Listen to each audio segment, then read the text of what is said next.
Welcome! Today we're going to talk about a really special book called From Third World to First by Lee Kuan Yew. And this book is all about the country of Singapore. Lee Kuan Yew, the writer, was the president of Singapore from the founding of Singapore all the way to 1990. So Singapore, for those that doesn't know, is a small country in Southeast Asia. And it's a very special country because Singapore didn't want to become an independent country.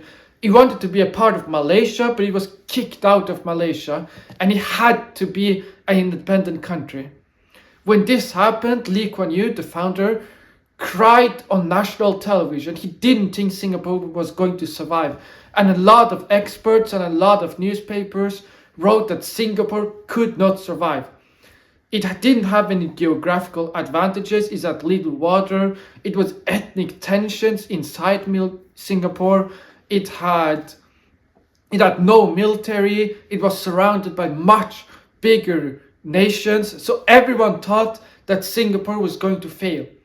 But if you see today, Singapore is one of the richest countries in the entire world.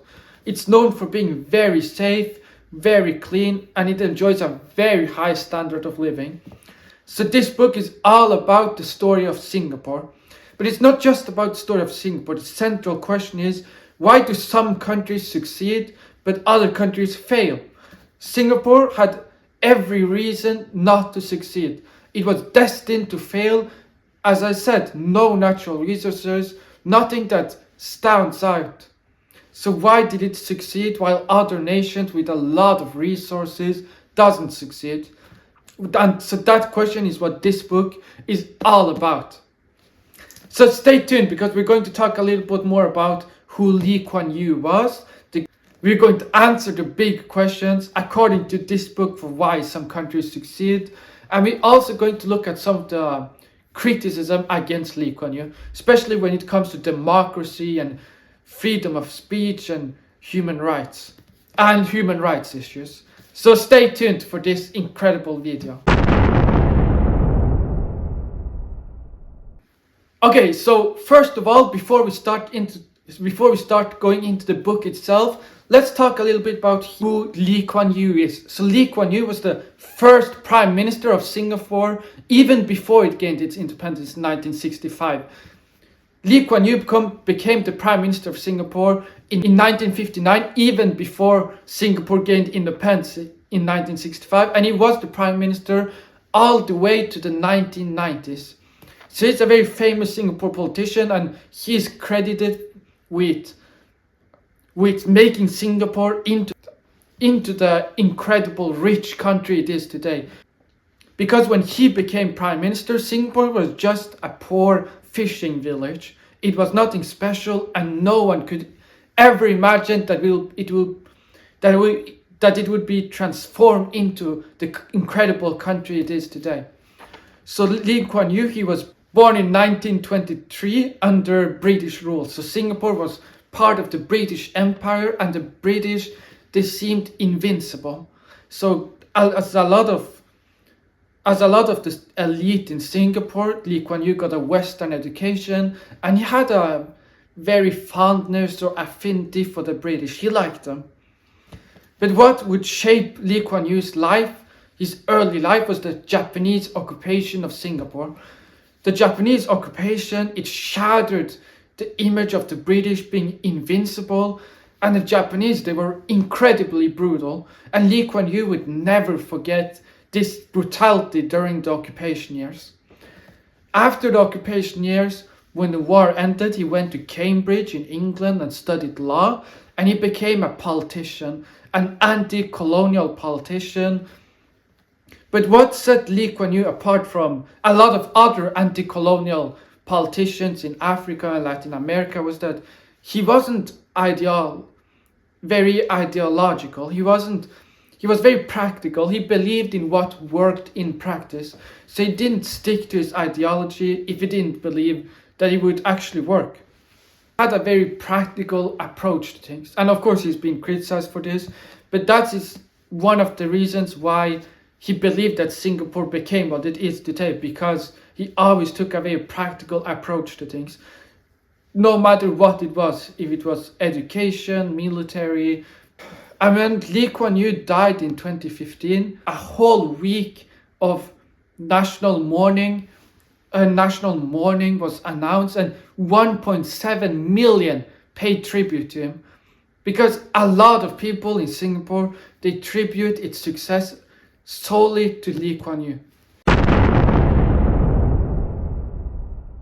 Let's get to the heart of the question. So this book is all about why do some countries succeed but other countries don't succeed. So the answer of Lee Kuan Yew is most importantly that government matters a lot and that people matters a lot. So a very common belief is that geography is very important, that natural resources is very important. For example, in the Middle East, a lot of the countries have gotten rich due to oil, but Lee Kuan Yew and Singapore had no natural resources. Singapore didn't even have water. Waters came to Singapore through Malaysia, and it was one of the biggest headaches of the book, how they could be independent and not rely on Malaysia that could cut the water. So resource doesn't matter. Singapore had a terrible geography, it didn't have any strategic advantages, it didn't even have agriculture to sustain itself. So what do you do if you don't have any natural resources? You're dependent on others for some resources. You are in a geography that doesn't matter. You have scary neighbors. Well, the key is to invest in people. And Lee Kuan Yew even thought that if you have a country with a lot of natural resources, one of the biggest mistakes could be to forget to invest in people and develop competency, because he believed that the reason why some countries succeed and other doesn't is all about the government. You have to have a very competent government. And this book is all about the different choices he made, the different policies he's made, how his government worked and why it was efficient. But to summarize it up, some of the key reasons why a government is efficient is most importantly that it has to have good, efficient people, that it has to plan long term and not short term, that its policies, it has to give results. People's lives have to be improved. So Lee Kuan Yew hated abstract political ideas that do a policy just to adhere to the political ideology behind it. No, he hated it. He wanted policies that actually worked in practice. So that was the thing that was the most important to him. And he also thought that corruption, it was deadly for every government. He thought that it was the government's job to attract investments, to create the conditions for economic growth, to build industries. So you have to have very competent people inside your government. And a key to survival for every nation is to invest in its people, to invest in education. So Singapore and Lee Kuan Yew had a very strong focus on education for these reasons. So Lee Kuan Yew thought that corruption was the death of every country.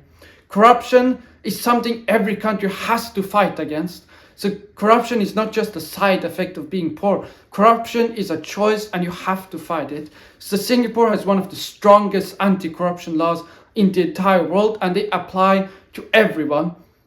So in this book, a big part of the book is dedicated to corruption, and Lee Kuan Yew himself tells how some of the people that has been prosecuted for corruption were some of his very best friends, but that they have to do everyone equally. The rule of law has to be very strong and everyone has to be held to the same standards. So Singapore is a very aggressive anti-corruption country, and here you can also see that some democratic values are very important, like rule of law and equality before the law. A lot of countries struggle with nationalistic issues and ethnicities that fight against each other. That can be one of the reasons why they don't develop. But Singapore is very multiracial, and when Lee Kuan Yew came to power, there were ethnic tensions, there were riots, so there were a lot of problems even in Singapore. Singapore has a lot of Chinese living there, they have a lot of Indians, a lot of Malaysians or Malays, and it's very natural for different kinds of people to live by themselves, live by ethnic lines. And Lee Kuan Yew stresses that national identity is very important for a country to succeed. And it doesn't happen naturally. So a lot of people think that national identity is something that just happens naturally. But the government has to promote equality between every different ethnicity and also encourage them to not divide themselves by ethnic rights. So a very famous example from this book is public housing, as Singapore promoted different ethnicities living together and in that way creating a common national identity. It says how important it is for no ethnicity to be discriminated, that it only can work if everyone thinks that they're treated equally. And in this book, multiracial societies are actually seen as something very positive. If a country can attract the best talent from different countries, and that would be to the great benefit of the country to have great talents living there. So it's a very interesting perspective in that way. And something that is seen as just the key to a country surviving and thriving is education. Singapore places an incredibly high value on education.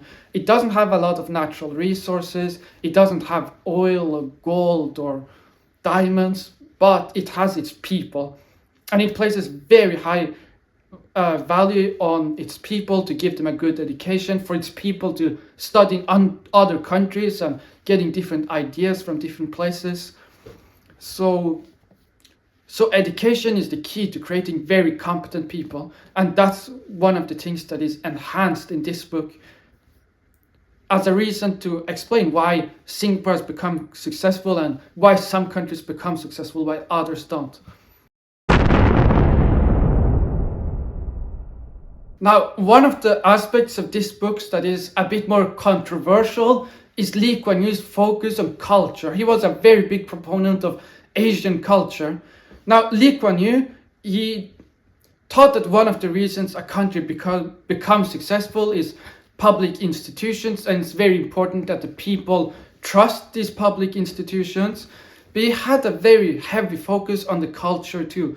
He promoted strong families. He believed in Asian values such as long-term planning and long-term outlook. And he meant that the culture is a very important reason for why a country succeeds. So he often talks about that the people itself, like the population of the country, they have to have the values that promote long-term growth.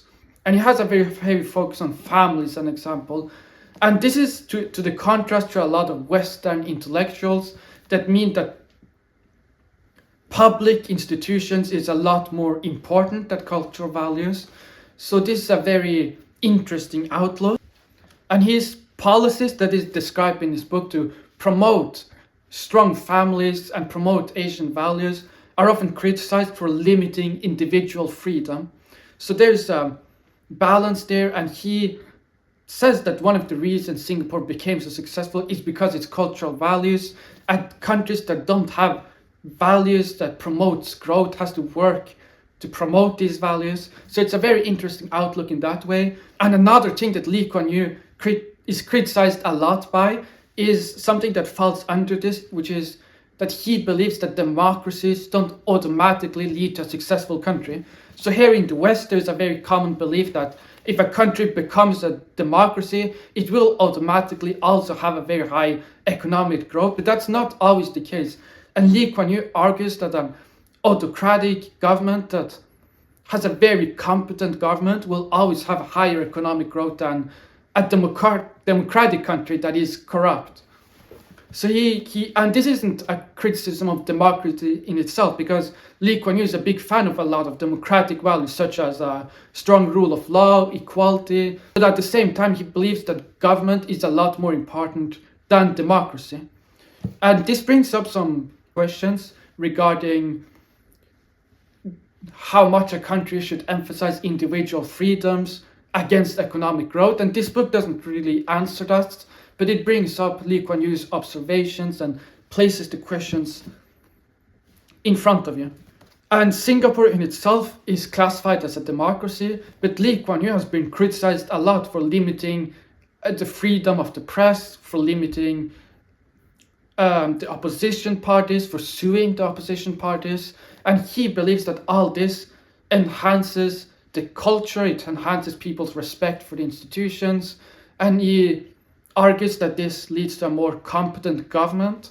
But of course, he is criticized for these critiques against democracy. Another thing that this book is dedicated to, and that Lee Kuan Yew brings up as an example for why Singapore succeeded as a nation, is law and order. So Singapore, as you probably know, is notorious for its very strict laws. You get very high fines. You get very high fines for littering in Singapore. And as this book also brings up in itself, you have the very famous case of Michael Fay, which was a young American that went to Singapore and got lashed 6 times with a cane for vandalizing cars and signs. Now, a lot of people in America thought that this was very brutal, and a lot of people in Europe and America thinks that the laws in Singapore is very strict, because in the West there's a very normal perspective to think that the more individual freedom, the better it is for society. But Lee Kuan Yew was actually very in favor for very strict laws. He believed that strict laws was absolutely necessary for maintaining order, stability in society, and that this promotes public trust, and more importantly, that it also promotes foreign investments. So he was very concerned that the government should always maintain stability in a country, and that this is absolutely necessary for countries that want to go from third world to first world. So again, this is a very, controversial point that he made. And it's one of the things that a lot of people often associate with Singapore, that it has strict laws. But a lot of people also respect that it also has strict laws. So it's a very interesting question to think, does actually a very heavy rule of law promote stability and promote growth in itself? Now that we have gone through some of the criticisms against Lee Kuan Yew and this book, the question is, was actually Lee Kuan Yew right? Was it correct of Lee Kuan Yew to have strict laws, to have the suppression of some democratic values such as freedom of press and individualism? And the people that support Lee Kuan Yew will say that, yeah, of course he was right. If you look at Singapore today, it's one of the richest countries in the entire world, and it did develop to become a very successful country. And Lee Kuan Yew describes very thoroughly in his book how important the competency of his social institutions and of his government was to promote investments, to promote stability. And that investment, it's important because it improves the life of the people. So the responsibility of the government is always for its people, and investments, it improves the healthcare, the housing, the education. And he describes how it's very important for the government officials to be well paid, because then every talented people would go to the private sector if they're not. So Singapore did definitely have a very impressive economic transformation, and it's happened in a very short amount of time. But at the same time, the critics will of course say that, is economic growth really worth it if the democratic values are not there? So is economic growth worth it if you don't have the freedom of the press? And that is a really good point as a criticism against Lee Kuan Yew. And there's no clear answer, and these books leave that question open to the readers and the viewers to decide for themselves what they think, if economic growth is worth these social restrictions on individual freedoms, and also if it is possible to have economic growth and civil liberties and freedom by themselves, side by side, as they have in Western societies, like the European countries and America. To give a conclusion on why this book is very important and why this book matters at all, it's because a lot of countries are not like Singapore. A lot of countries, they struggle with corruption, they struggle with poverty, they struggle with decline, and because of that, the viewpoints that Lee Kuan Yew is very important, because in this book he answers the question, why are some countries more successful and richer than other countries? And his answer is very simply because of the competency of the government and the social institutions, and it's because of the people. So he doesn't believe that geography, natural resources, that those things are important. He believes that having competent leader, not having corruption, and focusing on education is the main points that will drive everything forward. And will the Singapore model work in every country? It will probably not, and Lee Kuan Yew acknowledges that himself by saying that Asian culture has a lot of things.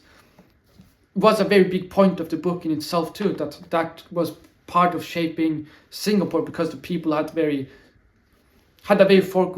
very focused on long-term planning. I think that I personally found the most fascinating with this book was how Lee Kuan Yew goes through the relation with every country. So since Singapore is a small country, it had to have a very intelligent political maneuvering with its larger countries. So it describes how he went to Indonesia, met their leaders, how they were, how they went to Philippines, how they were, how they went to Japan and how they were. And it's a very big point in this book that all the successful countries, they had very successful people in place in government.